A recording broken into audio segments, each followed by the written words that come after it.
Pessoal, eu acho que para a gente conversar sobre saúde mental, tem que primeiro definir o que é saúde, afinal de contas, né? E geralmente nós, profissionais da saúde, a gente utiliza o conceito da Organização Mundial da Saúde, que vocês devem ter ouvido falar muito agora na época de pandemia, né? Que é um estado de completo bem-estar físico, mental e emocional. Claro que é um conceito utópico, né? Um completo bem-estar ninguém tem, ainda mais agora nos tempos de pandemia, né? Mas a ideia de separar o emocional, o físico e social é só mais para ser mais didático, para poder se estudar melhor isso, porque a saúde ela é uma só, tá? Saúde mental, saúde física, ela é uma só. Porque existe uma conexão entre o corpo e a mente. Às vezes a gente não se dá conta disso, né? Muitas pessoas falam, ele tem uma doença, mas é psicológica.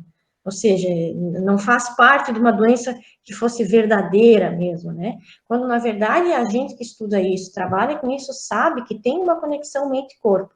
Quando você está doente, fisicamente, você vai ter repercussões emocionais. E quando você tem alguma doença que é psicológica, você também vai ter repercussões no corpo. Vai ter dor de cabeça, vai ter sintomas físicos de ansiedade, taquicardia, que a gente vai falar muito ainda, né? Então, a saúde física integra a mental e vice-versa. E aí, assim, o que é saúde mental? A saúde mental, assim como a saúde no geral, ela não é só ausência de doença ou ausência de transtorno mental.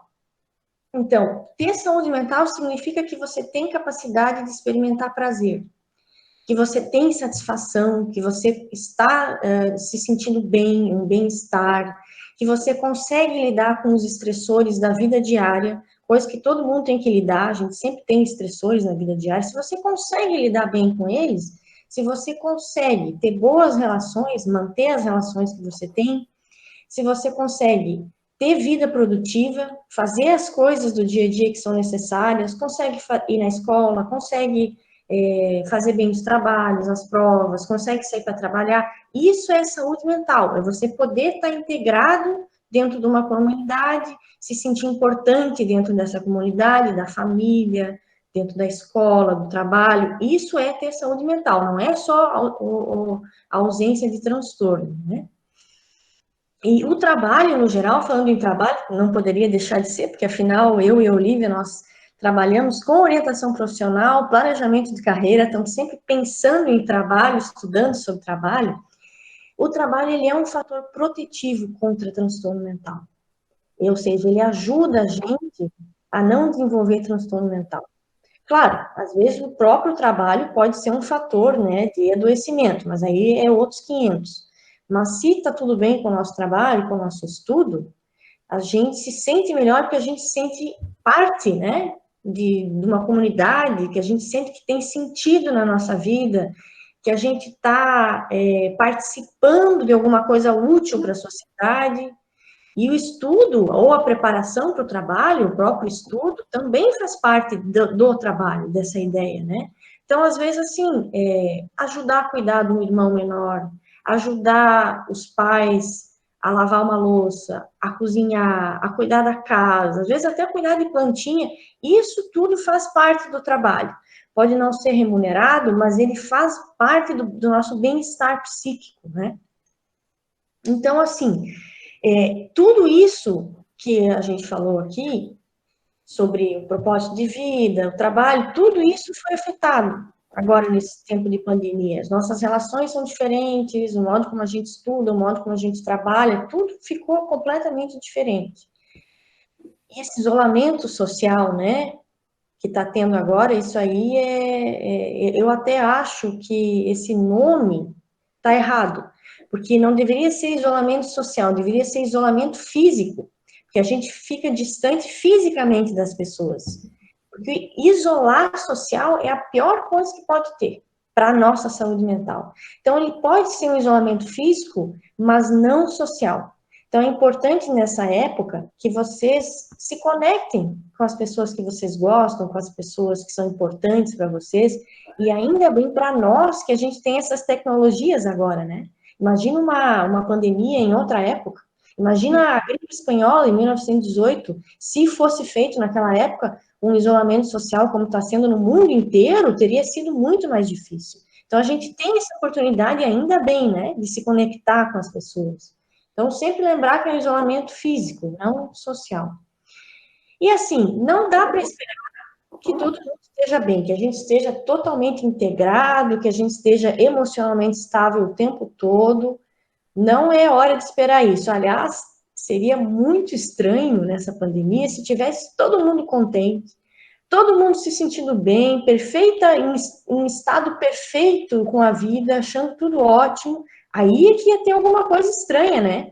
Porque é uma situação totalmente inédita, né, para nós, na nossa vida. É algo totalmente diferente, é uma situação singular. Então, assim, vocês vão se perceber preocupados, vão se perceber ansiosos, angustiados, entristecidos, às vezes com dificuldade de dormir, com dificuldade de comer. Isso aí é normal que as pessoas sintam durante esse isolamento social, durante a epidemia. Isso aí realmente é algo que é esperado já, né? E, inclusive, a Organização Mundial da Saúde, ela até espera que mais ou menos 50% das pessoas, isso no mundo inteiro, vão ser afetados emocionalmente de algum modo durante essa epidemia.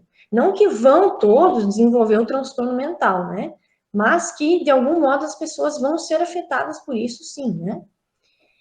Mas, no geral, quando a gente fala de doença, de transtorno mental, no mundo, a taxa de prevalência, o que quer dizer, né? Eu acho que ele tá ligando. Oi?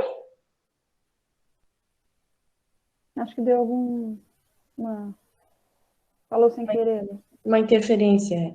É. Pessoal, mantenham os microfones desligados, tá? Enquanto vocês não estiverem falando, é melhor manter ele desligado para não dar interferência, assim. Bom, do que eu dizia? Ah, sim, Estava né? falando da prevalência, né? Da prevalência de transtornos mentais, isto é, qual é a porcentagem de pessoas no mundo que desenvolvem um transtorno mental? É só 5%, tá? Não é todo mundo que vai desenvolver um transtorno mental.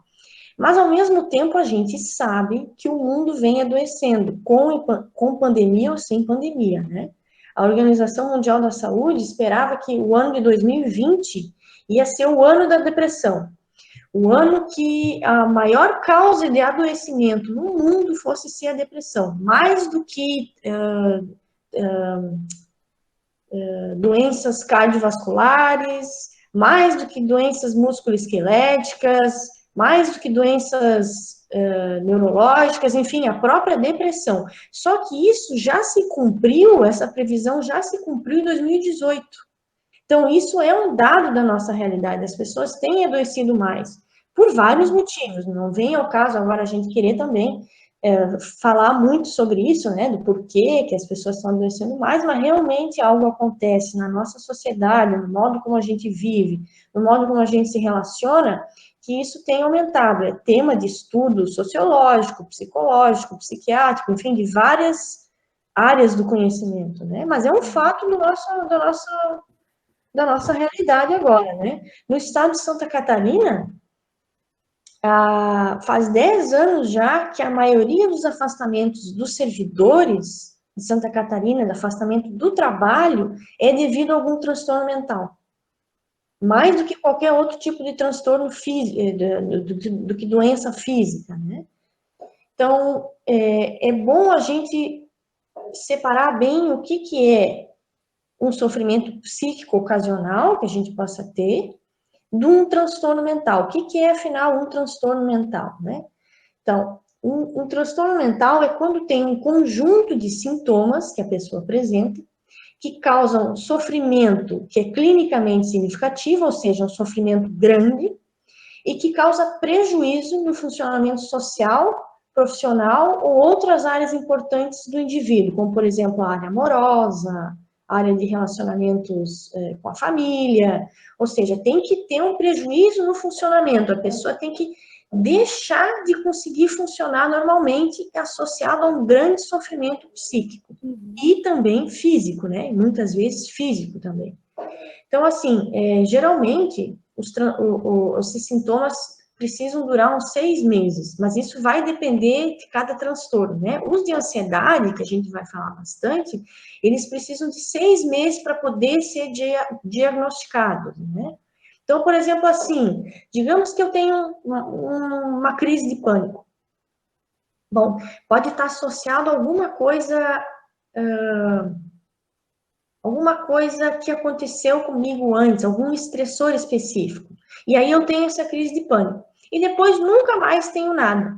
Bom, isso não é um transtorno mental, né? Foi algo passageiro que aconteceu. Para ser um transtorno mental, isso tem que durar bastante tempo. Então, tem que ter várias vezes por semana essas crises, para poder, junto com outros sintomas, para isso poder se configurar como um transtorno, né?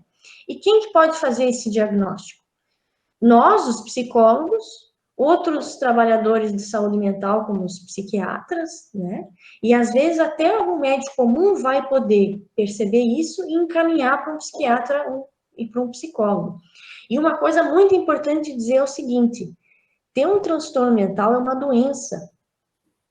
Então, não tem vergonha em procurar ajuda. Muitas pessoas têm vergonha, né? Mesmo nessa época que tanto se fala na mídia sobre transtornos mentais, então as pessoas têm vergonha por achar que é fraqueza, tem fraqueza de caráter, não consegue resolver as coisas sozinho. Ninguém consegue resolver as coisas sozinho.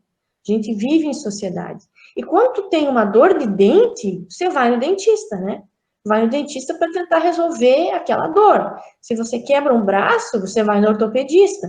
Mesma coisa quando você tem um transtorno mental, você tem que procurar um psicólogo, tem que tratar isso, né? É uma doença.